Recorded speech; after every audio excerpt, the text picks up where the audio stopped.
Hello friends, இன்றைக்கி நம்ம பார்க்க போகிற படம் என்னென்னா லைஃப் இஸ் பியூட்டிஃபுல். ஒரு சில படங்கள் நம்மளை சிரிக்க வைக்கும், ஒரு சில படங்கள் நம்மளை அழுக வைக்கும். ஆனால் இந்த படமோ மனிதர்கள் இப்படி இருக்காங்களான்னு சிந்திக்க வைக்கும். இந்த படத்தில் நம்ம ஹீரோ ஒரு யூத மதத்தை சார்ந்தவர். இவர் கிராமத்துல இருந்து நகரத்துக்கு வராரு. அங்கே யூத மதம் அல்லாத ஒரு பொண்ணை லவ் பண்ணி கல்யாணம் பண்ணிக்கிறாரு. அவங்களுக்கு ஒரு குழந்தையும் பிறக்குது. இப்படியே சில ஆண்டுகள் கடக்க அப்போதான் வேர்ல்டு வார் 2 நடக்குது. அந்த சமயத்தில் யூதர்களை எல்லாத்தையுமே ஒரு கேம்புக்கு கூட்டிட்டு போறாங்க. அங்க அவங்கள கொன்னு குமிக்கிறாங்க. எதனாலனா யூதர்கள் இல்லாத பூமியை உருவாக்குவோம்னு ஒரு இனவெறி தாக்குதல்னால. கடைசியா யார் யார் உயிரோட இருக்காங்க, ஹீரோ ஃபேமிலி உயிரோட இருந்தாங்களா அப்படிங்கிறது தான் கதை. உங்களுக்கு அப்பாவை பிடிக்கும்னா கண்டிப்பா இந்த படத்தை பாருங்க. கடைசீட்ல உங்க கண்ணில் தண்ணி நிக்கிறது நிச்சயம். படத்தோட ஓப்பனிங் சீன்ல நம்ம ஹீரோவும் அவருடைய டிரைவரும் பாட்டு பாடிக்கிட்டு கார்ல வந்துட்டு இருக்காங்க. அந்த சமயத்துல தான் டிரைவருக்கு தெரியுது கார்ல பிரேக் இல்லைன்னு. ஐயோ பிரேக் இல்லைன்னு கத்த டிரைவர் ஏதோ பாட்டு பாடுறாருன்னு ஹீரோவும் சேர்ந்து கோரஸ் பாடுறாரு. ஐயோ உண்மையாலுமே பிரேக் இல்லைன்னு சொல்லி 2 பேரும் பிரேக் அமுத்துறாங்க. பிரேக் பிடிக்கல. கார் அப்படியே அலமோதி அங்க இருக்கிற மலைகள் வழியா கீழே இறங்க ஆரம்பிக்குது. அவங்க கண்ட்ரோல்லயே இல்லை. இந்த சமயத்துல தான் அங்க இருக்கிற மக்கள் ஒரு ராஜாவா வரவேற்கிறதுக்காக எல்லாத்தையும் ரெடி பண்ணிட்டு இருக்காங்க. எப்பயுமே ராஜாவுக்கு முன்னாடி 2 ஆட்கள் போவாங்கல்ல, அந்த மாதிரி புல்லட்ல போயிட்டு இருக்காங்க. இவங்க மலை மேல இருந்து பாதியில அவங்களுக்கு பின்னாடி ஜாயின் பண்ணிக்கிறாங்க. இவங்களுக்கு பின்னாடி தான் ராஜாவும் ராணியும் வராங்க. அவங்க கொஞ்சம் தூரம் கழிச்சு வர்றதுனால அங்க இருக்கிற மக்கள் எல்லாருமே நம்ம ஹீரோவை தான் ராஜான்னு நினைச்சுக்கிட்டு ராஜா வாழ்கன்னு சொல்லி எல்லா ஆர்ப்பாட்டத்தையும் பண்றாங்க. இவங்க போனதுக்கு அப்புறம் பின்னாடி ராஜாவும் ராணியும் நிக்கிறாங்க. அவங்க நீங்க யாரு அப்படின்ற மாதிரி கேக்குறாங்க. ஸோ இப்பதான் ஹீரோ லைஃப் இஸ் பியூட்டிஃபுல் அப்படின்ற மாதிரி டைட்டில் போடுறாங்க. எங்கேயோ போய் அந்த காரு முட்டி நிக்குது. நின்னதுக்கு அப்புறம் டிரைவரும் ஹீரோவும் கார் கடியில போயிடுறாங்க. இந்த ஸ்க்ரூ பத்தி தெரியுமா, இந்த ஸ்க்ரூ பத்தி தெரியுமான்னு 1008 கொஸ்டின் அவர் கேட்க டிரைவரோ 10 நிமிஷம் நீ இங்க இருந்து போனினாவே நானே சரி பண்ணிடுவோன்னு அவர் அனுப்பிச்சு விட்டுறாரு. இப்பதான் ஹீரோ சரி நான் போய் கை கழுவிட்டு வரேன்னு சொல்லி பக்கத்துல வீடுகள்லாம் இருக்கு, அங்க போய் அடிப்பம்புல கை கழுவிட்டு இருக்காரு. அப்போ அவங்க குட்டி பொண்ணு பால் கறந்துட்டு இருக்கா. அப்பதான் ஒரு சைக்கிள்ல பால், காய்கறி, முட்டை எல்லாம் இருக்கு. இதெல்லாம் யாரு இங்க வச்சது அப்படின்னு அந்த பொண்ணு கிட்ட கேட்க எங்க ஓனரம்மா தான் வச்சாங்கன்னு அந்த பொண்ணு சொல்றா. நீ ஏன் மாட்டுல பால் கறக்குற, நான் ஒட்டகம் கொண்டுட்டு வரேன், நான் தான் இந்த நாட்டோட ராஜா அப்படின்னு இவர் புகழ, இப்ப எதுக்கு நீங்க இங்க வந்திருக்கீங்க அப்படின்னு அந்த பொண்ணு கேக்குது. அதுக்கோ நான் ராணியை பாக்குறதுக்கு வந்திருக்கேன் அப்படின்னு சொல்றாரு. ராணியை பார்க்கவா, ராணி எங்க அப்படிங்கும் போதுதான் நம்ம ஹீரோயின் மேல கோழி கூண்டு வச்சிருக்கா. அந்த கூண்டுல குலவில இருக்கிறனால அதை எரிக்கிறதுக்காக போயிருக்கா. அது கொத்துனதும் மேல இருந்து அப்படியே கீழே விழ நம்ம ஹீரோ போய் பறந்து ஹீரோயினை பிடிக்க குட் மார்னிங் பிரின்சஸ் அப்படின்னு இன்ட்ரடியூஸ் பண்றாரு. ஹீரோயின் பிடிச்சதுக்கு நன்றி சொல்லிட்டு என் காலில் குலவி குத்திருச்சுன்னு சொல்றா. உடனே ஹீரோ அதை அப்படியே கடிச்சு உறிஞ்சி துப்புறாரு. ஒரு சமயத்துல ஹீரோயின் சரி ஓகே ரொம்ப நன்றி அப்படின்னு சொல்றா. சரி ஓகேங்க பாய், நான் தான் இந்த நாட்டோட பிரின்சஸ் அப்படின்னு அவர் திரும்பி சொல்றாரு. நான் உங்களுக்கு நன்றி சொல்லும் விதமா என்ன பண்றது அப்படின்னு கேட்கும்போது அங்க இருக்கிற முட்டையில 4 முட்டை எடுத்துக்கிறாரு. எனக்கு 2, என்னோட டிரைவருக்கு 2, என்னோட ஒட்டகங்கள்லாம் கூடிய விரைவில் கூட்டிட்டு வரேன் அப்படின்னு சொல்லிட்டு அங்க இருந்து அவர் கிளம்பி போயிடுறாரு. போனா அவரோட மாமா இந்த ஊர்ல ஒரு ரெஸ்டாரண்ட் வச்சிருக்காரு. அந்த ரெஸ்டாரண்ட்ல வேலை செய்யறதுக்காக தான் இவர் இங்க வந்திருப்பாரு. அவரோட வீட்டுக்குள்ள இருந்து திபுன்னு 4 பேர் ஓடுறாங்க. யூத மதம் அல்லாத மக்கள் அந்த ஊர்ல இருக்காங்களா, அதிகமா அவங்க தான் இருக்காங்க. அதில் 4 பேர் இவருடைய வீட்டில் இருக்கிற பொருட்கள் எல்லாத்தையுமே உடைச்சிட்டு வெளியே ஓடுறாங்க. மாமாவும் இப்போ கீழே விழுந்து கிடக்குறாரு. ஹீரோ போய் பிடிச்சி தூக்கி விட்டுட்டு எதுக்கு அவங்க அப்படி பண்ணுறாங்க அப்படின்னு கேட்குறாரு. அதுக்கும் அவர் இந்த மாதிரி மதத்தை சார்ந்தவர்கள் அப்படின்றனால தான் அவங்க இப்படி நம்ம கிட்ட வன்மத்தை காட்டுறாங்க, நீ எதுவும் அந்த கவலைப்படாத, இதுதான் உன்னோட பெட்ரூம் அப்படின்னு சொல்லி இன்ட்ரடியூஸ் பண்ணிட்டு அங்கிருந்து அவருடைய குதிரையை எடுத்துட்டு கிளம்பிடுறாரு. இப்போ ஹீரோவுக்கு அவரோட டிரைவர் பக்கபலமா அங்கேயே தங்கிடுறாரு. ஸோ நம்ம அந்த டிரைவரை ஹீரோட ஃப்ரெண்டுன்னு வச்சுக்கலாம். இனி இப்போ அடுத்த நாள் ஹீரோவும் ஹீரோட ஃப்ரெண்டும் அங்க இருக்கிற பட்டணத்துக்கு போறாங்க. அங்க போனதும் நம்ம ஹீரோ இதுதான் பட்டணம், நம்ம கிராமத்துல இருந்து இங்க வந்திருக்கோம், நீ கத்தலாம் ஆடலாம் அப்படின்னு சொல்றாரு. அதே மாதிரி ஃப்ரெண்டும் கத்துறாரு ஆடுறாரு.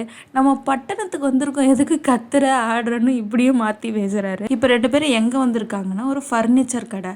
இந்த ஃபர்னிச்சர் ஓனர் நம்ம ஹீரோவோட ஃப்ரெண்டுக்கு வேலை தர போறாரு. ஏற்கனவே ஃபர்னிச்சர் கடை ஓனர் அவங்க 2 பசங்களும் அடிபட்டு இருக்கிறாங்கன்னு கோவத்துல இருக்கிறாரு. இவங்க 2 பேரும் வந்ததே லேட்டு. வந்ததுக்கு அப்புறம் நாங்க என்னைக்கு வேலைக்கு வரணும்னு கேக்குறாங்க. அதுக்கு அவரோ 2 திட்டு சேர்த்து திட்டி வந்ததே லேட்டு, அந்த 2 சேரை தூக்கிட்டு போய் உள்ள போடுன்னு ஹீரோவோட ஃப்ரெண்டு கிட்ட சொல்ல அவரோ எடுத்துட்டு போயிட்டு இருக்கிறாரு. அந்த சமயத்துலதான் அந்த ஃபர்னிச்சர் கடை ஓனரோடைய தொப்பி அழகா இருக்கு. அதை நம்ம ஹீரோ போட்டு பார்க்க இதுதான் உன் தொப்பி, நீ இதை மட்டும் தான் போடணும்னு சொல்லி அவர் திருப்பி அந்த தொப்பியை வாங்கிறாரு. அந்த சமயத்துல தான் அந்த ஹீரோவோட ஃப்ரெண்டு அங்க சேரை இடிச்சுக்கிட்டு இருக்காரு. ஐயோ எவ்வளவு எக்ஸ்பென்சிவான சேர், ஏன்டா இடிக்கிறேன்னு சொல்லி அந்த சேரை தூக்க போற சமயத்துல இவரு தொப்பியை தூக்கிட்டு வெளியில வந்துட்டாரு. சேரை தூக்கி உள்ள வச்சுட்டு தொப்பியை பார்த்தா தொப்பியை மாத்திட்டு போயிட்டான். இப்போ ஹீரோவை அவர் துரத்திட்டு வர ஒரு சைக்கிள்ல அங்க இருந்து எஸ்கேப் ஆயிட்டு இருக்காங்க. அப்போதான் கண்ட்ரோலை மீறி ஒரு பொண்ணு மேல விழுந்துடுறாரு. யாருன்னு பார்த்தா நம்ம ஹீரோயின். குட் மார்னிங் பிரின்சஸ் அப்படின்னு அவர் சொல்ல, நீங்க இங்க என்ன பண்றீங்க அப்படின்னு ஹீரோயினை நம்ம ஹீரோ கேக்குறாரு. அதுக்கும் நான் இந்த ஸ்கூல்ல டீச்சரா வேலை செய்யறேன் அப்படின்னு அவங்க இன்ட்ரடியூஸ் பண்றாங்க. பின்னாடி தொப்பிக்காரன் துரத்திட்டு வரதுனால நான் இன்னொரு நாள் உங்களை மீட் பண்றேன்னு சொல்லிட்டு அந்த ஊர்ல இருக்கிற விஓ ஆபீஸ்க்கு போறாரு. அந்த ஊர்ல ஒரு புக்கு கடை திறக்கணுங்கிறதுக்காக தான் அவர் இங்க வந்திருப்பாரு. ஸோ அதுக்காக அவர் என்ன பண்றாருன்னா ஒரு சைன் வாங்கணும். போய் பார்த்தா 10 to 1 தான் விசிட்டிங் ஹவர்ஸ். இவரோ 1 மணிக்கு போனோம்னால அவங்க பிஏ என்ன சொல்றாங்கன்னா, சார் இன்னைக்கு சைன் பண்ண மாட்டாருன்னு சொல்லிடுறாங்க. நம்ம ஹீரோவாயோ கம்முன்னு இருக்காது இல்ல.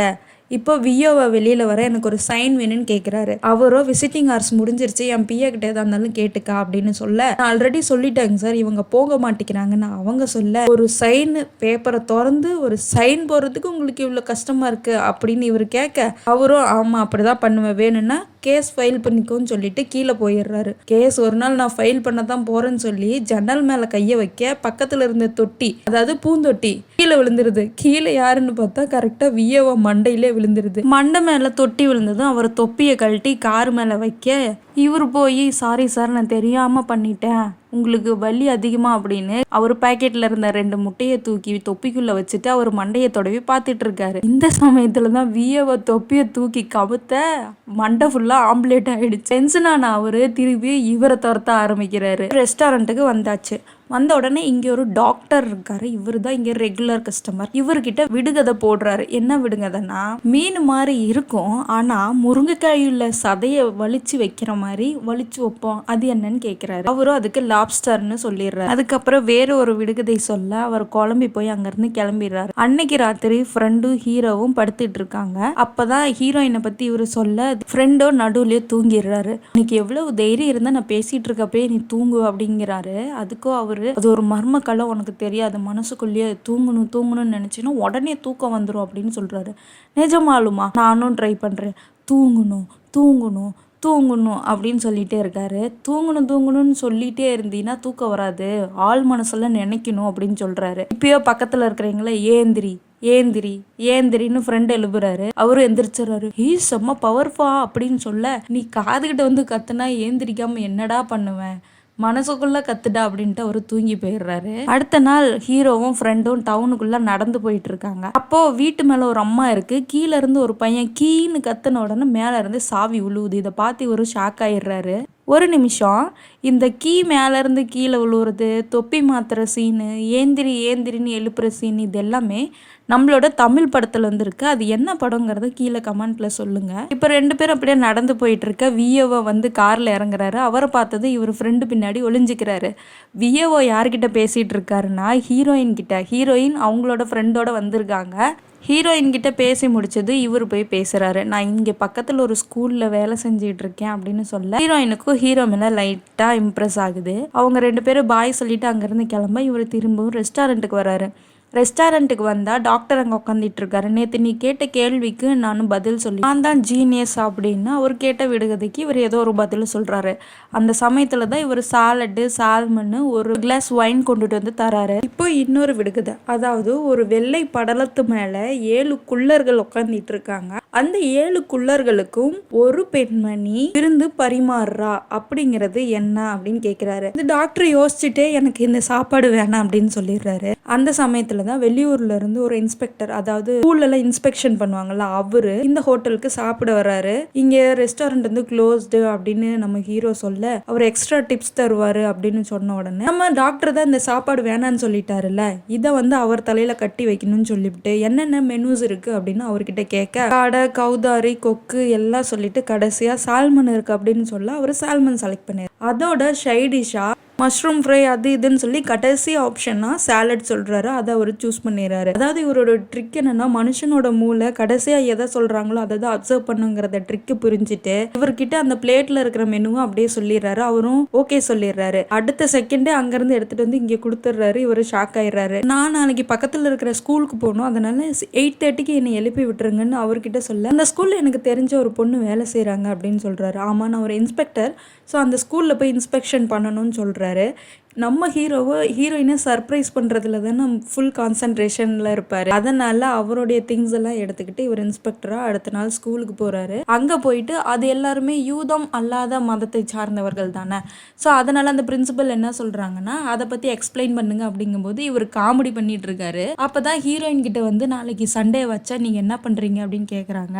நான் நாளைக்கு தியேட்டர் போகிறேன் அப்படின்னு அவங்க சொல்கிறாங்க. இதெல்லாம் நடந்துகிட்டு இருக்கப்பவே நடுவுலேயே அந்த இன்ஸ்பெக்டர் வந்துற அங்கேருந்து ஹீரோ அடிச்சான்னு ஓடி போயிடுறாரு. ஸோ அடுத்த நாள் நம்ம ஹீரோயின் அந்த தேட்டருக்கு போறாங்க. தேட்டருக்கு போனது நம்ம ஹீரோ கீழ் சீட்ல உட்காந்துட்டு ஹீரோயினே பார்த்துட்டு இருக்காங்க. ஹீரோயின் மேல ஜன்னல் மாதிரி இருக்கு, அந்த ஓட்டையில நின்று பார்த்துட்டு இருக்காங்க. ஹீரோ பக்கத்துல ஒரு பொண்ணு உட்காந்துட்டு இருக்காங்க. ஹீரோயினை பார்த்துட்டே இருக்காரு. அதனால அந்த பொண்ணு இவங்கள தான் பாக்குறாங்க அப்படின்னு நினைச்சிட்டு ஹீரோவை ஒரு மாதிரியா பார்க்கும்போது எனக்கு ஒரு சைடு தான் காது கேட்கும், அது இந்த சைடு தான், அதனால தான் இப்படி உட்காந்துட்டு இருக்கேன் அப்படின்னு சமாளிக்கிறாரு. இப்போ ஹீரோயினை என்ன பாருன்னு அந்த மந்திரம் போட ஆரம்பிக்கிறாங்க. அதே மாதிரி ஹீரோயினும் பாத்துறாங்க. இப்படியே அந்த ஷோவும் முடிஞ்சதுக்கு அப்புறம் ஹீரோயின் அவருடைய வருங்கால ஃபியான்சே கூட வராங்க. ஹீரோயினுக்கு அந்த ஆளை சுத்தமா பிடிக்கல, இருந்தாலுமே அம்மாவுடைய வற்புறுத்தலின் காரணமா அவனை கல்யாணம் பண்ணிக்கலான்னு இருக்காங்க. இப்போ ஷோ முடிஞ்சு அவன் வந்த உடனே எனக்கு ஐஸ்கிரீம் சாப்பிடணும் போல இருக்கு நீ ஹீரோயின் கேட்க, அதுக்கு அவரோ இல்ல 8 மணிக்கு என்னுடைய ரிலேட்டிவ் வீட்டுக்கு சாப்பிட போறோம் அப்படின்னு சொல்றாரு. 8 மணிக்கு மேல ஹெவி ஃபுட்டா, அது எனக்கு வேணாம், எனக்கு 2 ஐஸ்கிரீம் மட்டும் வாங்கி கொடுங்க அப்படின்னு சொல்ல, ஐஸ்கிரீம்லாம் வேணாம், இன்னைக்கு ஃபுட்டு தான் அப்படின்னு ஸ்ட்ரிக்டா சொல்லிடுறாரு. இது வந்து ஹீரோயினுக்கு பிடிக்கல. அந்த சமயத்துல தான் மழை பெஞ்சிட்டு இருக்கு. ஹீரோ அப்படியே பின்னாடியே வர ஃப்ரெண்டு, ஃபர்னிச்சர் ஓனர் எல்லாருமே அந்த ஷோக்கு வந்திருக்காங்க. ஃப்ரெண்டு கிட்ட நான் இன்னைக்கு எப்படியாவது என் ஹீரோயினை இம்ப்ரெஸ் பண்ணணும்னு சொல்றாரு. இப்போ ஹீரோயின் என்ன சொல்றாங்கன்னா, மழை பெஞ்சிட்டு இருக்கு, அதனால உங்க கார் எடுத்துட்டு வாங்கன்னு சொல்லி ஃபியான்சேவை மட்டும் அனுப்பிச்சு விட்டுறாங்க. இந்த சமயத்துல நம்ம ஹீரோ என்ன பண்றாருன்னா, ஃபர்னிச்சர் ஓனரோடைய தொப்பியை அபேஸ் பண்ணிட்டு அவருடைய கார் சாவியை ஃப்ரெண்டு கிட்ட இருந்து வாங்கிக்கிட்டு ஹீரோயினை அதுல பிக்கப் பண்ணிக்கிறாரு. ஹீரோயினுக்கு தெரியல நம்ம யாரு கார்ல ஏறணும்னு சொல்லி. கார்ல ஏறினதுக்கு உடனே உங்களுக்கு எப்படி இம்ப்ரெஸ் பண்ணணும்னே தெரியல அப்படின்னு திட்டிட்டே திருப்பி பார்த்தா இவரு பார்த்ததும் அவங்க ஷாக் ஆயிடுறாங்க. அப்படியே கொஞ்சம் தூரம் போறாங்க. நம்ம ஹீரோவும் ஹீரோயினும் கொஞ்ச நேரம் நல்லா பேசிட்டு இருக்காங்க. அந்த சமயத்துல கார் பிரேக் டவுன் ஆயிடுது. மேல டாப் ஓப்பன் ஆகி போச்சு, கையில இருக்கிற ஸ்டேரிங் கையோட கழட்டிட்டு வந்துருச்சு. ஹீரோயினும் டென்ஷன் ஆகுறாங்க. மலையிலேயே அப்படியே கீழே இறங்குறாங்க. பின்னாடி தலைவாணி மாரி ஒண்ணு இருக்கு, அதை தூக்கி ஹீரோயின் கிட்ட கொடுத்துட்றாங்க. அப்போதான் அந்த வெல்வெட்டு துணி போடுவாங்கள்ல, ரெட் வெல்வெட்டு, அதை அப்படியே படியிலெல்லாம் விரிச்சு விட்டு நம்ம ஹீரோயினை நடக்க சொல்லி ஹீரோயினை ரொம்ப இம்ப்ரெஸ் பண்ணிடுறாரு. அதுக்கப்புறம் ஹீரோயின் ஐஸ்கிரீம் எல்லாம் சாப்பிட்டுட்டு என்னை கொண்டு போய் வீட்லயே விட்டுருங்க அப்படின்னு சொல்றாங்க. அதான் கார் பிரேக் டவுன் ஆயிடுச்சுல்ல, ஹீரோவும் ஹீரோயினும் நடந்தே போறாங்க. அப்போதான் ஹீரோயின் சொல்றாங்க, எங்க அப்பா மரணப்படுக்கையில் இருக்கிறப்போ இந்த ஆளை கல்யாணம் பண்ணிக்கணும்னு ஒரு சத்தியம் வாங்கிட்டாரு, அதனால எங்க அம்மா சொல்றதை என்னால மீற முடியல அப்படின்னு சொல்றாங்க. அப்பதான் அந்த கீ மேல இருந்து விழும்ல, அந்த இடத்துக்கு வந்துடுறாங்க. ஹீரோயினை இம்ப்ரெஸ் பண்றதுக்காக, உங்களுக்காக நான் ஒரு சாகசம் பண்ணவா, இப்போ நான் மேல இருந்து கீன்னு கத்துவேன், கீ வந்து விழுவும் அப்படின்னு சொல்லி அதே மாதிரி மேல இருந்து கீழே விழுது. ஹீரோயினும் பயங்கர ஷாக் ஆயிடுறாங்க. எப்படி அப்படின்னு சொல்லி கேட்கும்போது இது ஒரு மந்திரம் அப்படின்னு அவரு சொல்றாரு. அப்பதான் அங்க நம்ம டாக்டர் இருக்காரு. டாக்டர் கிட்ட இவர் ஒரு கேள்வி கேட்டிருக்காருல்ல, அதனால அவர் நின்று வேற ஒருத்தர்கிட்ட பேசிட்டு இருக்க. இப்ப அதை நமக்கு சாதகமா பயன்படுத்திக்கணும்னு நினைச்ச நம்ம ஹீரோ, உங்களுக்கு பானிபூரி வேணுமா, கடவுளே என் பிரின்சஸ்க்கு பானிபூரி வேணுமா, எவ்வளோ நேரத்துல கிடைக்கும் அப்படின்னு கேட்க, நம்ம டாக்டர் வந்து 7 வினாடிகள் அப்படின்னு சொல்லிட்டு போறாரு. ஆக்சுவலி ஒரு கேட்ட கேள்விக்கு பதில் 7 வினாடிகள். இதை பார்த்ததும் நம்ம ஹீரோயின் அப்படியே ஷாக்ல நிக்கிறாங்க. இவர்கிட்ட ஏதோ யூனிக் பவர் இருக்கு அப்படின்னு சொல்லிட்டு. அதுக்கப்புறம் 2 பேரும் ஹீரோயினோட வீட்டை ரீச் பண்ணிடுறாங்க. கேட்டுக்கிட்ட நின்று 2 பேரும் பேசிட்டு இருக்காங்க. அப்பதான் நம்ம ஹீரோ, நான் உங்களை ரொம்ப லவ் பண்றேன், என் கற்பனைக்கு எட்டாத அழகு நீங்க, தினம் 3 மடங்கு 4 மடங்கு உங்களை லவ் பண்ணணும், உங்களை திரும்ப திரும்ப இம்ப்ரெஸ் பண்ணணும் அப்படின்னு சொல்ல, சரி ஓகே, உங்க தொப்பிலாம் பாரு ஈரமாயிடுச்சு, நீங்க போய் எதாவது மாத்துங்க அப்படின்னு சொல்லும் போதே நம்ம ஹீரோ அந்த தொப்பியை களவாண்டுட்டு வந்தாருல, அவரு சைக்கிள்ல வர்றாரு. இப்போ ஹீரோக்கு பதிலாக ஹீரோயின், நான் ட்ரை பண்றேன், கடவுளே இவரு தொப்பி எல்லாமே ஈரமா இருக்கு, ஈரம் இல்லாத ஒரு நல்ல தொப்பியை கொடுன்ன உடனே நம்ம ஃபர்னிச்சர் ஓனர் வந்த தொப்பியை மாத்திக்கிட்டு அங்கிருந்து போயிடுறாரு. ஹீரோவும் பாய் லவ் யூன்னு சொல்லிட்டு போறாரு. ஹீரோயின் அப்படியே ஸ்டன் ஆகி நிக்கிறாங்க. அடுத்த நாள் ஒரு மிகப்பெரிய பார்ட்டி. அது என்ன பார்ட்டினா, ஹீரோயினுக்கும் அவங்களோட ஃபியான்சேக்கும் நிச்சயதார்த்த பார்ட்டி. அதுக்காக மிகப்பெரிய ஹோட்டல்ல புக் பண்ணிக்கிறாங்க. அங்க நம்ம ஹீரோவும் வாராரு, வந்து சர்வன்ட் வேலை பார்க்க வந்திருக்காரு. இப்பதான் நம்ம ஹீரோவுக்கு அவரோட ஃப்ரெண்டு மிகப்பெரிய ஆஸ்ட்ரிச் முட்டையை கொடுக்குறாரு. அப்போ வெளியில இருந்து அவங்க மாமா அழுகுறாரு. என்னன்னு பார்த்தா அவரோட குதிரையில அந்த நான் யூதர்கள்ல இருக்காங்கல்ல, அவங்க பெயிண்ட் அடிச்சு அசிங்கமா எதையோ எழுதி வச்சுட்டு போயிட்டாங்க. இது ரொம்ப கஷ்டப்படுறாரு. விடுங்க, நம்ம மஞ்சள் கலர் ஊசிட்டு நம்ம குதிரையை அழகுபடுத்திக்கலான்னு அவரை கன்சோல் பண்ணி உள்ள கூட்டிட்டு வராரு. இப்ப ஹீரோயின் இங்க வந்துடுறாங்க. ஹீரோயின் தான் இங்க மணப்பெண் அப்படிங்கிறது இது வரைக்கும் ஹீரோவுக்கு தெரியல. ஹீரோயினை மட்டும் பார்த்துட்டு ரொம்ப அழகா இருக்காங்க அப்படின்னு சொல்லி போறாரு பேசுறதுக்கு. அந்த சமயத்துலதான் அவங்க ஃபியான்சே வந்து அவங்கள அங்க இருந்து அழைச்சிட்டு போயிடுறாரு. இப்பதான் டாக்டரை பார்க்க, டாக்டர் ஒன்ன மாரி நான் மிகப்பெரிய கலைஞனையும் அறிவாளியும் நான் பார்த்ததே இல்லை, ஒரு பூவை கொடு என் மனைவிக்கு கொடுக்குறேன்னு வாங்கிட்டு இப்ப அவர் ஒரு புதிர் போட்டு போறாரு. என் பேர் சொன்னா நான் அங்க இருக்க மாட்டேன் அப்படின்னு சொல்லிட்டு போறாரு. ஒரு பொருளுக்கு தானே நம்ம ஒரு பேர் சொல்லுவோம், பட் நான் அங்க இருக்கவே மாட்டேன் அப்படின்னு சொல்லிட்டு அங்கிருந்து கிளம்பிடுறாரு. ஹீரோவும் யோசிக்கிறாரு. அதுக்கப்புறம் வேலை செய்ய ஆரம்பிச்சிட்டாரு. இப்ப அப்படியே அங்க மியூசிக் எல்லாம் ஒலிக்க ஹீரோயின் உங்களோட ஃபியான்சையோட டான்ஸ் பண்ணிட்டு இருக்காரு. இப்பதான் ஹீரோக்கு கொஞ்சம் கொஞ்சமா புரியுது இவங்க ரெண்டு பேருக்கும் நிச்சயதார்த்தம் சொல்லிட்டு. ஹீரோ பிளேட்ல ஏதோ எடுத்துட்டு வர அந்த சமயம் பார்த்து ஃபியான்சே நாங்க ரெண்டு பேரும் ஒரே தெருவுல பிறந்தோம், ஒரே ஸ்கூல்ல படிச்சோம், ஒரே குடும்பமா இருக்கலாம் அப்படின்னு சொல்லிட்டு அவங்க அப்பா என்ன ஃபிக்ஸ் பண்ணாரு அப்படின்னு சொல்லிட்டு மொத்தம் கொடுக்க நம்ம ஹீரோ தட்டை கீழே போட்டாரு. யாரா இவங்க சேர வச்சது நாங்க கத்த, இங்க இருந்தவங்க எல்லாருமே எல்லாத்தையும் எடுங்க எல்லாத்தையும் எடுங்கன்னு சொல்லிட்டு பிளேட் எல்லாத்தையும் எடுத்துட்டு இவர் பக்கத்துல இருந்த நாய்க்குட்டியை தூக்கி தட்டுல வச்சுட்டு கிச்சனுக்கு போயிட்டாரு. அந்த அளவுக்கு இவர் ரொம்ப அப்செட்டாவே இருக்காரு. இருந்தாலும் எல்லாரும் இவரை பார்த்து சிரிக்க இவருக்கு கொஞ்சம் நல்ல ஃபீல் வருது, நம்மளால 4 பேர் சிரிக்கிறாங்க அப்படின்னு சொல்லிவிட்டு. அப்புறம் தான் நம்ம ஃபியான்சேவை ஒருத்தன் கண்ணை கட்டுறான். யாருன்னு பார்த்தா இவன் விபச்சார விடுதி வச்சிருப்பான்ல அந்த ஓனர். இவன் வாரத்துக்கு 10 டைமுக்கு மேல அங்க போவானா, அதனால நீங்க இனி அங்க வர வேண்டிய அவசியம் இல்லை அப்படின்னு சொல்றான். அப்பதான் ஹீரோயின் ஷாக்கா பாக்குறாங்க, இவன் தப்பானவன் அப்படின்னு. இப்ப ஹீரோ அங்க பிளேட்ல ஏதோ கொண்டுட்டு வந்து கீழே தட்டி விட அது அவங்க சாப்பிட்டுட்டு இருக்கிற டேபிளுக்கு அடியில விழுந்துருது.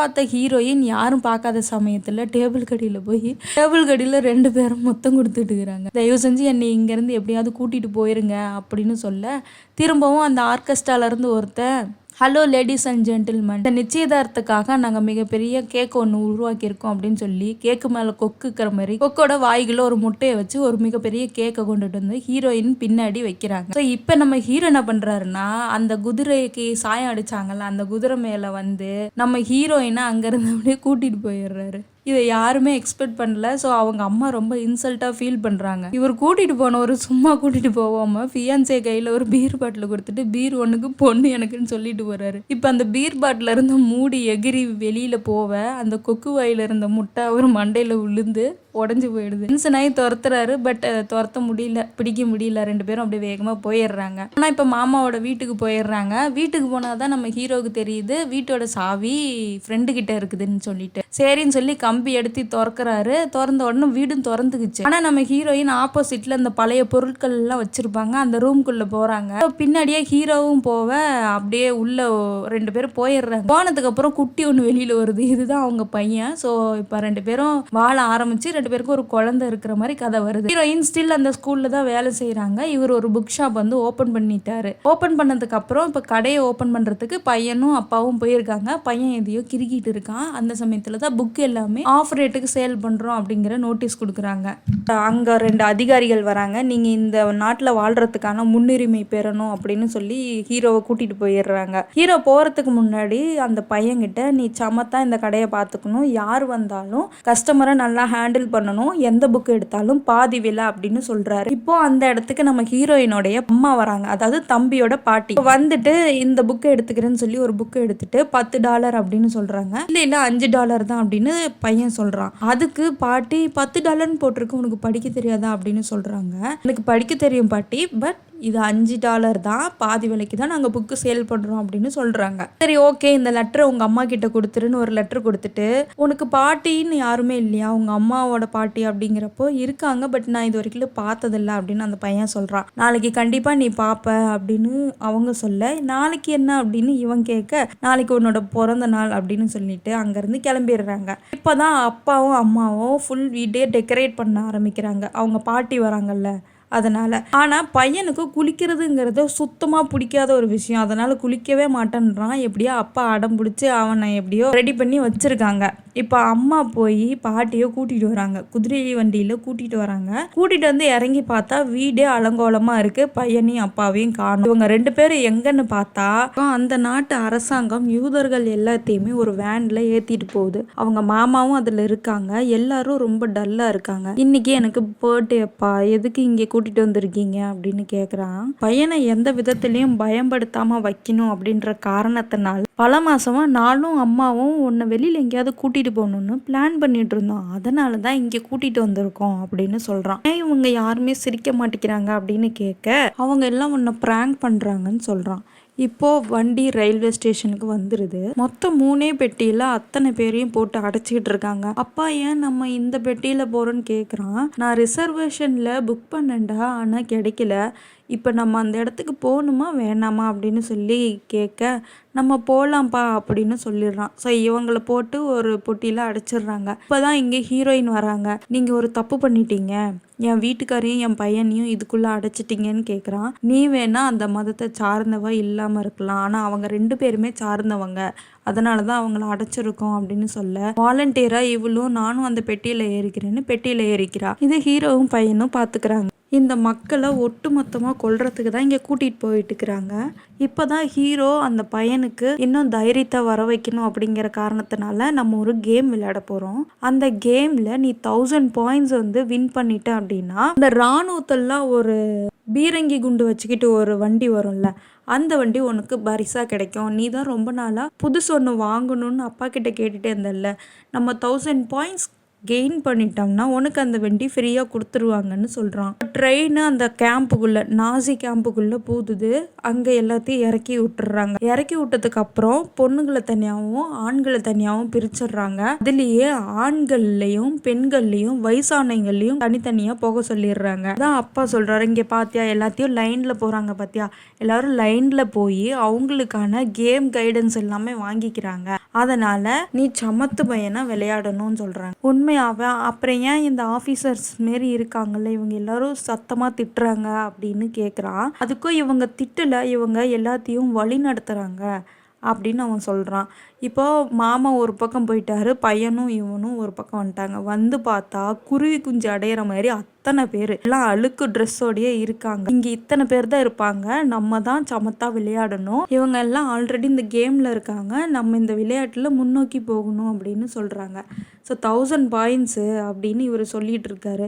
அப்போ எனக்கு இந்த ஸ்மெல்லிங் இருக்க அழுக்காக இருக்காங்கல்ல, இது எதுவுமே எனக்கு பிடிக்கவே இல்லைப்பா, அதனால் நம்ம வீட்டுக்கே போயிடலாம்ப்பான்னு தைரியப்படுத்திட்டு இருக்காங்க. அப்போ தான் அங்கேருந்து ஆஃபீஸர்ஸ் எல்லாருமே வராங்க. வந்துட்டு ஜெர்மனில் பேசுகிறாங்க. இங்கே பையனுக்கு இத்தாலி மட்டும்தான் தெரியும், அதனால் இங்கே யாருக்கு இத்தாலி தெரியும் அப்படின்னு அவங்கள கூப்பிட்டு ஜெர்மனில் நான் பேசுகிறத அவங்களுக்கு டிரான்ஸ்லேட் பண்ணுன்னு சொல்கிறேன். அந்த ஆஃபீஸர் என்ன சொல்கிறான்னா, இங்கே நீங்கள் வேலை செய்யணும், அடிமைகளாக தான் இருக்கணும், உங்களுக்கு சாப்பிட்றதுக்கு சாப்பாடு கொடுக்க மாட்டோம், சொல்கிற வேலையை நீங்கள் செய்யணும், மீறி ஏதாவது தப்பிக்கணும்னு நினச்சிங்கன்னா உங்களை கழுத்தில் சுட்டு கொன்னுருவோம், அது இல்லாமல் உங்களுக்கு கையில் பேட்ச் மாதிரி ஒன்று பிரிண்ட் பண்ணி தருவோம், யூனிஃபார்ம் இருக்கும் அப்படின்னு இன்ஸ்ட்ரக்ஷன் கொடுக்குறாங்க. ஆனால் நம்ம ஹீரோ பையனுக்கு தைரியம் சொல்கிற வகையில் இங்கே 1000 புள்ளிகள் வந்து பாயிண்ட்டு, அந்த பாயிண்ட்டை யார் ரீச் பண்ணுறாங்களோ அவங்களுக்கு அந்த வண்டி பரிசாக இருக்கும், டெய்லியும் வின் பண்ணவங்களோட பாயிண்ட்ஸு அந்த ரேடியோவில் சொல்லுவோம், அம்மாவை பார்க்கணும், பசிக்குது, ஸ்நாக்ஸ் வாங்கிட்டோம் அப்படின்னு சொல்கிறவங்களுக்கு பாயிண்ட்ஸ் குறையும் அப்படின்னு பையனை தைரியப்படுத்துறதுக்காக இவரும் மாற்றி சொல்கிறாரு. இப்போ பையன் குஷி ஆகிட்டான், நம்ம 1000 பாயிண்ட்ஸ் வாங்குறோம்ப்பா, அந்த வண்டி நம்ம வாங்கிக்கிறோன்னு சொல்லிட்டு. அடுத்த நாள் எல்லாருக்கும் யூனிஃபார்ம் கொடுத்துட்றாங்க. கொடுத்துட்டு மிகப்பெரிய இரும்பு கம்பியை தூக்கிட்டு போக சொல்கிறாங்க. நம்ம ஹீரோவால் தூக்கவே முடியல. நான் கீழே வைக்கிறேன் அப்படின்னு அவர் சொல்ல, பக்கத்தில் இருந்தவரை கீழே வச்சுட்டா ஒன்று கொண்டுருவாங்கன்னு சொல்கிறாங்க. 1000 டிகிரி செல்சியஸில் எரிஞ்சிட்டு இருக்கிற கொதிகலனுக்குள்ளே அந்த இரும்பு கொண்டுட்டு போய் போடணும். இப்போ ரொம்ப கஷ்டப்பட்டு டயர்டாகி ரூமுக்கு வராரு. அங்கே பையன் உட்காந்துட்டு இருக்கான். அவங்ககிட்ட என்ன சொல்கிறாருன்னா, இங்கே பார்த்தியா இன்றைக்கி நான் போய் ரெஜிஸ்ட்ரேஷன்லாம் பண்ணிட்டு வந்தேன். ஃபஸ்ட்டு டாஸ்க்கு முடித்தேன். அந்த ஃபஸ்ட்டு டாஸ்க்குனால தான் எனக்கு இந்த யூனிஃபார்ம் கொடுத்துருக்காங்க, கையில் பேட்ச் கொடுத்துருக்காங்க.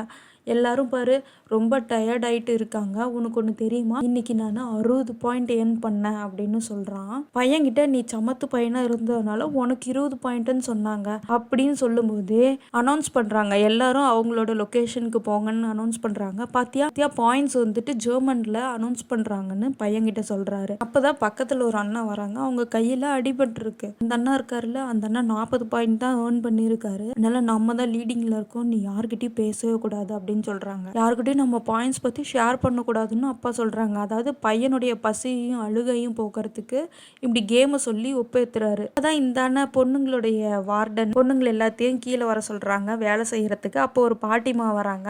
நீ இங்கே வரக்கூடாது, அந்த ரூமுக்கு போன்னு அனுப்பிச்சு விடுறாங்க. அப்பதான் பக்கத்துல இருக்கிற பொண்ணு ஹீரோயின் கிட்ட சொல்றாங்க, ஏன் தெரியுமா இந்த மாதிரி பாட்டிமாலாம் அனுப்பிச்சு விடுறாங்க, வயசானங்களையும் கொழுங்களையும் அங்க பாரு ஒரு ரூம் இருக்குல்ல, அதில் ட்ரெஸ் எல்லாத்தையுமே கழட்ட சொல்லிட்டு பெரிய எரிகலன் மாதிரி ஒன்று இருக்குது, அதில் எரிச்சிருவாங்க அப்படின்னு சொல்கிறாங்க. இதை கேட்டதும் ஹீரோயினுக்கு தூக்கி வாரி போடுது. அப்படியே இந்த பக்கம் காட்டுறாங்க, ஹீரோ திருப்பியும் இரும்ப தூக்கிட்டு இருக்காரு. அப்போ பையன் அந்த இடத்துக்கு வந்துடுறான். பையன் வந்ததும் அப்பா என்னைய அவங்க குளிக்க சொல்கிறாங்க அப்படிங்கிறாங்க. ஆக்சுவலி அங்கே அந்த நெருப்பை போட்டு எரிய விடுறாங்கல்ல, அதுதான் அங்கே குளிக்கிறதுன்னு அர்த்தமா.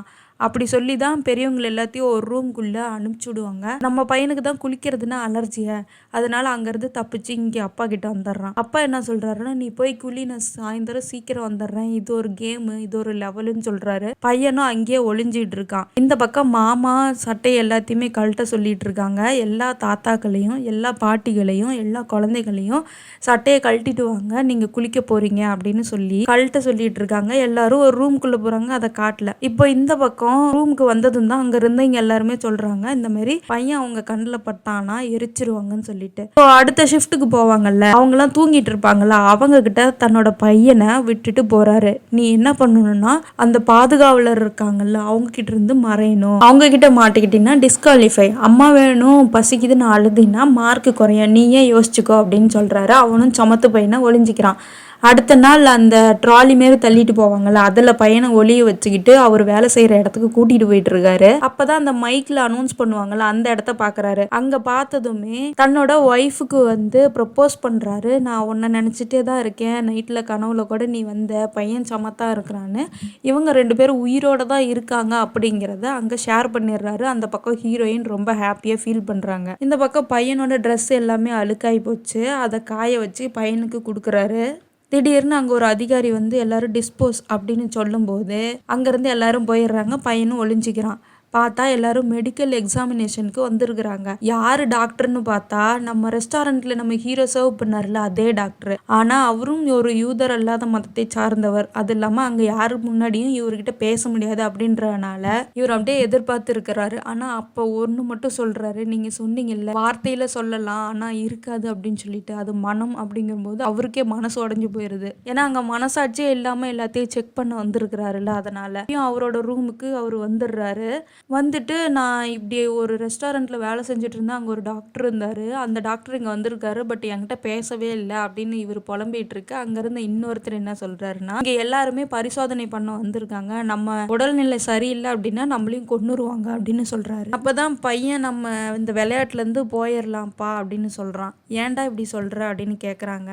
இங்கே வயசானவங்களையும் குழந்தைகளையும் கொன்னுருவாங்களாம், அவங்கள எரித்து சோப்பும் பொத்தானும் தயாரிப்பாங்களாம் அப்படின்னு இவன் சொல்கிறான். உனக்கு எப்படி தெரியும் அப்படிங்கும்போது, என் கூட விளையாண்டுட்டு இருந்தாங்கல்ல அந்த குழந்தைங்க எல்லாம் சொன்னாங்க, நாளைக்கு அந்த குழந்தைங்கள குளிக்க கூப்பிடுவாங்களாம், அவங்க குளிக்க போனாங்கன்னா அவங்களையும் பொத்தானாவும் சோப்பாவும் மாற்றிடுவாங்களாம் அப்படின்னு அந்த பையன் சொல்லி. இது அப்பாவுக்கு ரொம்ப கஷ்டமாக இருக்குது, அடுப்பில் விரவு எரிக்கிற மாதிரி நம்மளெல்லாம் எரிச்சிருவாங்களாம்ப்பா அப்படின்னு அந்த பையன் மனசை தேர்த்திக்கிட்டு, அப்படியா இப்போ நான் ஒரு லாயரை கூப்பிட்றேன், அடுப்பில் எரி அப்படின்னு சொன்னால் அவர் எரிஞ்சிருவாரா, இதெல்லாம் சும்மா அவங்கெல்லாம் கட்டுக்கதை சொல்லிட்டு இருக்காங்க, உன்னோட கேம் கான்சன்ட்ரேஷனை மாற்றுறதுக்கு சொல்லிட்டு இருக்காங்க அப்படின்னு சொல்ல, நம்ம உடனே போயிடலாம்ப்பா இங்கேருந்து போகலாம் அப்படின்னு அவன் சொல்ல, வெளியில் மழை பெஞ்சிட்டு இருக்குதுடா, உனக்கு காய்ச்சல் வந்துடும் அப்படின்னு அப்பா சொல்கிறாரு. பையனும் இல்லை எது வந்தாலும் சரி நம்ம போயிடலான்னு சொல்ல, அப்பாவும் அவனை சரி வா போயிடலாம், உனக்கு இனிமே அந்த பெரிய கார் இல்ல, இங்க நிறைய குழந்தைங்க இருக்காங்க, அந்த குழந்தைங்களுக்கு தான் கிடைக்கும், உன்னோட விளையாட்டே சரியில்லை, நம்ம போலாம் வா. கிட்டத்தட்ட நம்ம 687 பாயிண்ட்ஸ் எடுத்துட்டோம், சரி வா போலாம் அப்படின்னு சொல்லிட்டு அவன் அங்கிருந்து அப்படியே கொஞ்சம் கொஞ்சமா கூட்டிட்டு போறாரு. அந்த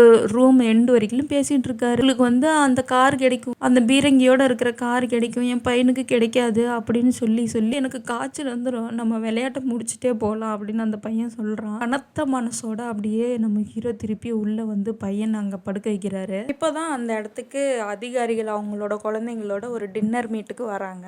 இதை பார்த்த நம்ம ஹீரோ இந்த குழந்தைங்களோட நம்ம பையனும் சேர்ந்துட்டான்னா நல்லா சாப்பிடுவோம் அப்படின்ற ஒரு எண்ணத்தினால ரூமுக்கு போய் அந்த பையனை கூட்டிட்டு வர்றாரு. நீ இங்க இருக்கிற குழந்தைங்களோட பேசவே கூடாது, இங்க பாரு நிறைய குழந்தைங்க ஒளிஞ்சிட்டு இருக்காங்க, இவங்க கிட்ட பேசுனீன்னா அதுக்கு தனியா பாயிண்ட்ஸ் குறையும், அதனால அமைதியாவே நீ இருக்கணும் அப்படின்னு சொல்லிடுறாரு. அந்த குழந்தைங்களோட அவங்களும் விளையாண்டுட்டு இருக்காங்க. அப்பதான் ஒரு லேடி வந்து குழந்தைங்களா வாங்க சாப்பிட டைம் ஆயிடுச்சுன்னு சொல்லி கூப்பிடுறாங்க. நம்ம ஹீரோ இவனை பிடிச்சிட்டு இருக்க, நீ ஏன் இவங்கக்குள்ள பேசக்கூடாதுன்னு இவங்க பையனையும் இழுத்துக்கிட்டு அங்க போயிடுறாங்க. அங்க எல்லாரும் சாப்பிட்டுட்டு இருக்காங்க. அதான் டாக்டர் நான் உங்ககிட்ட கொஞ்சம் பேசணும், நான் ஒரு சிம்பிள் காமிக்கிறேன், அப்ப தனியா வந்துருன்னு சொல்லிடுறாரு. இந்த பக்கம் பையன் நல்லா சாப்பிட்றான், ரொம்ப நாள் சாப்பிடாம இருந்ததுனால வாய் நிறைய அள்ளி போட்டு பசிய தீத்துட்டு இருக்கான். அப்பதான் ஒருத்தர் ஒரு பிஸ்கெட் கொடுக்க தேங்க்யூன்னு இத்தாலியில சொன்னதும் அந்த ஆளு போய் அங்க இருக்கிற ஹெட்டு கூட்டிட்டு வரான். அதுக்குள்ள நம்ம ஹீரோ என்ன பண்றாருன்னா அங்க இருக்கிற எல்லா குழந்தைங்களுக்கும் தேங்க்யூங்கிறத இத்தாலியில சொல்லி கொடுக்குறாரு. ஸோ அந்த பொம்பளை திரும்பியும் வந்து டென்ஷன் ஆயிடுது, நீ குழந்தைங்கிட்ட எல்லாம் பேசக்கூடாதுன்னு இழுத்துட்டு வந்துருது. இந்த பக்கம் டாக்டர் சிக்னல் காட்ட ஹீரோவும் போயிடுறாரு.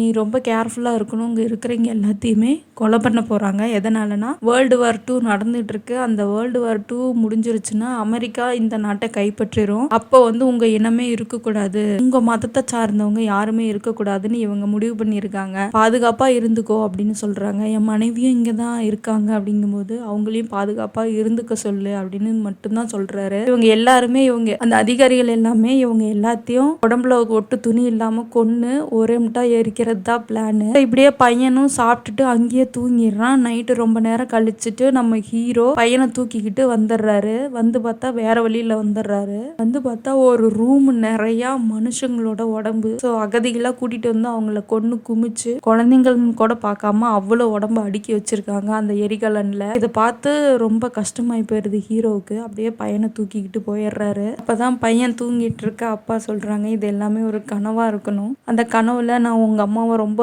நேசிக்கணும், ஒரு நாளைக்கு 3 வேளை சோறு திங்கணும், ஒண்ணு மட்டும் புரிஞ்சுக்கோ கண்ணா, நாளைக்கு நான் உயிரோட இருந்தேன்னா குடும்பமா சேர்ந்து வின் பண்ணிருக்கோம், இல்லைன்னா நீ மட்டும் தனிச்சு வின் பண்ணிருக்க அப்படின்னு சொல்லிட்டு அன்னைக்கு நைட்டே பார்த்தா உலக போர் முத்திருது. அங்கேயும் இங்கேயும் அந்த படை வீரர்கள் எல்லாமே அலைஞ்சிட்டு இருக்காங்க. இந்த பக்கம் அந்த பொண்ணுங்களுக்கு என்னாச்சு அப்படின்னு நம்ம ஹீரோ பதறாரு. அப்ப என்ன பண்றாருன்னா பையனை கூட்டிட்டு போறாரு. கூட்டிட்டு போயிட்டு அங்க ஒரு பீரோ மாதிரி இருக்கு, அந்த பீரோல நீ இங்கேயே உக்காந்துட்டு, யாரு சொன்னாலும் எதுக்காக கூப்பிட்டாலும் வெளியில வரவே கூடாது, எப்போ இங்க யாருமே இல்ல மொத்த பேரும் போயிட்டாங்களோ அப்ப மட்டும்தான் நீ வெளியில வரணும், நமக்கு வெறும் 50 பாயிண்ட் தான் மீதி இருக்கு, அந்த 50 பாயிண்ட நம்ம வின் பண்ணிட்டோம்னா உனக்கு அந்த பெரிய கார் கிடைச்சிரும், நம்பு அப்படின்னு சொல்லி ஒரு சொட்டரும் ஒரு போர்வையும் கொடுத்துட்டு போறாரு. போய் பார்த்தா அங்க பொண்ணுங்களோட விடுதியில இருந்து பொண்ணுங்களை ஒரு லாரியில ஏத்திட்டு போயிட்டு இருக்காங்க கொல்றதுக்காக. இதை பார்த்துட்டு திருப்பியும் வந்து பையன்கிட்ட இருந்து போர்வையையும் அந்த சொட்டரையும் வாங்கி தலையில பொண்ணுங்களை மாரியே பேண்ட்ல மேல தூக்கி விட்டுட்டு போர்வையை இடுப்பு கட்டிக்கிட்டு தலைக்கு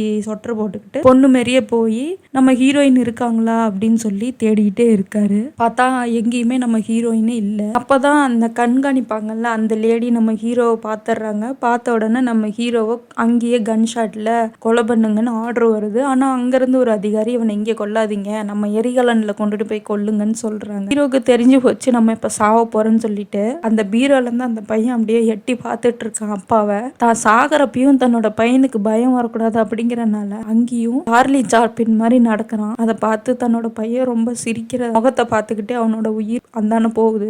இறந்துட்டாங்க அப்படிங்கறது தெரியாம கூட அந்த பையன் அந்த கபோர்ட்லயே இருக்கான். அதுக்கப்புறம் மிகப்பெரிய சண்டைகள் எல்லாம் நடக்குது. சண்டையெல்லாம் முடிஞ்சிட்டு அந்த இத்தாலியை சேர்ந்த போர் வீரர்கள் எல்லாம் அங்கிருந்து தப்பிச்சு ஓடிடுறாங்க. அப்புறம் அங்க மிச்சம் மீது இருந்த பெண்களும் ஆண்களும் அங்கேருந்து போயிடுறாங்க. இப்போதான் பையனுக்கு ஞாபகம் வருது, அப்பா என்ன சொன்னார், யாருமே இல்லாத சமயத்தில் நீ அங்கேருந்து வெளியில் வரணும்னு சொல்லிட்டு. யாருமே அங்கே இல்லை, முகாமே காலியாக இருக்குது. அந்த சமயத்தில் அவன் வெளியில் வரான். அப்போ தான் அவங்க அப்பா சொன்ன மாதிரி அமெரிக்க இராணுவ படை அந்த பீரங்கியோட கூடிய வண்டியில் வராங்க. பையனை பார்த்ததும் அவனை அப்படியே தூக்கி அவனுக்கு அவங்களுடைய தொப்பியை அணிவிச்சு பிஸ்கெட்லாம் கொடுக்குறாங்க. அப்போ தான் பேக்ரவுண்டில் ஒரு வாய்ஸ், எங்கள் அப்பா சொன்னது உண்மைதானாட்டிங்குது, நான் ஜெயிச்சதுக்கான பாயிண்ட் எங்கள் அப்பாவோட உயிர் அப்படின்னு சொல்லி. இப்போ பையனுக்கு அப்பாவும் இல்லை அம்மாவும் இல்லை, அப்படியே அந்த வண்டியிலே போயிட்டு இருக்கான். அந்த மலை முழுக்க பெண்களும் ஆண்களும் அடிமைகளாக போனாங்கல்ல, அவங்க நடந்து வந்துட்டு இருக்காங்க. அப்போதான் அவங்க அம்மா கண்ணுக்கு சிக்கிறாங்க. அம்மாவை பார்த்ததும் பையனும் அம்மாவும் கட்டி பிடிச்சி புரள்றாங்க. அப்போதான் அப்பா ஒன்று சொல்லியிருப்பாரு, நம்ம கேனத்தனமாக சிரிக்கிறதுக்கு தான் 1000 பாயிண்ட்ஸ் அப்படின்னு. ஆக்சுவலி இங்கே பாயிண்ட்ஸ்ன்னு அவர் மென்ஷன் பண்ணுறது அவங்களுக்கு கிடைச்ச சுதந்திரத்தா, அதுக்கான பரிசு அவங்க அப்பாவோட உயிர் அப்படிங்கிறது இந்த கதையில் சொல்ல வராங்க. ஸோ இந்த வீடியோ உங்களுக்கு பிடிச்சிருந்துச்சுன்னா ஒரு லைக் பண்ணிக்கோங்க, நம்ம சேனலை சப்ஸ்கிரைப் பண்ணிக்கோங்க. வேறு ஏதாவது வீடியோ பேசணும் அப்படின்னா கீழே மென்ஷன் பண்ணுங்கள். தேங்க்யூ.